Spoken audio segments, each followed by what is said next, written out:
যেতে হবে, এই কোলাহল, এই ব্যস্ততা এগুলো থাকবো না আমি। জনপ্রিয়তার তুঙ্গে থাকার পরও কেন দেশ ছাড়তে বাধ্য হয়েছিল আজহারি? এমন প্রশ্ন ঘুরছে নেটিজেনদের টাইমলাইনে। ২০২০ সালে তার হঠাৎ করে দেশ ছাড়ার কারণ কি? এ প্রশ্নের কোনো সুনির্দিষ্ট জবাব পাওয়া যায়নি। তবে সেই সময় ফেসবুকে তিনি নিজেই পারিপার্শ্বিক কিছু কারণের কথা উল্লেখ করেছেন। তবে সেই কারণগুলো কি তা উল্লেখ করেননি। মাওলানা মিজানুর রহমান আজহারীর দেশ ছাড়ার কারণ প্রসঙ্গে একাধিক সূত্রে জানা যায়, ২০২০ সালের জানুয়ারি মাসে আজহারীর এক মাহফিলে ১২ ভারতীয় নাগরিককে ধর্মান্তরের একটি ঘটনা নিয়ে ব্যাপক সমালোচনা সৃষ্টি হয়। ধারণা করা হচ্ছে, তৎকালীন আওয়ামী লীগ সরকার ভারত সরকারের অদৃশ্য চাপেই দেশ ছাড়তে বাধ্য করে।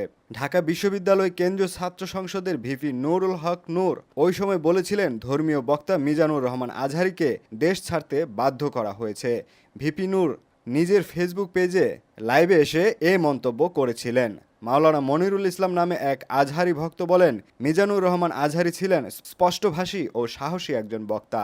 মাহফিলগুলোতে বক্তব্য দেওয়ার সময় তিনি কাউকে পরোয়া করতেন না। তাছাড়া তার বিভিন্ন মাহফিলে এসে অসংখ্য বিধর্মী ইসলাম ধর্ম গ্রহণ করতেন।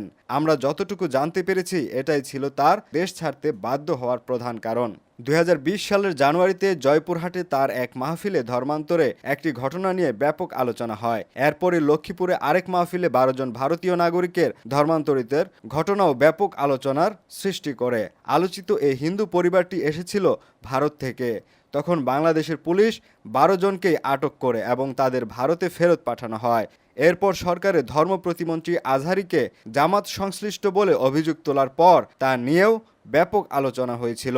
সে সময় মিজানুর রহমান আজহারী এক আত্মীয় গণমাধ্যমকে জানিয়েছিলেন, সবশেষ দুটি মাহফিলের সময় বিভিন্ন জায়গায় বাধার সম্মুখীন হয়েছিলেন আজহারী। প্রসঙ্গত ২০২০ সালের জানুয়ারি মাসে এক ফেসবুক পোস্টে আজহারী লেখেন, পারিপার্শ্বিক কিছু কারণে এখানেই এবছরের তাফসির প্রোগ্রামের ইতি টানতে হচ্ছে, তাই আমার বাকি প্রোগ্রামগুলো স্থগিত করা হলো।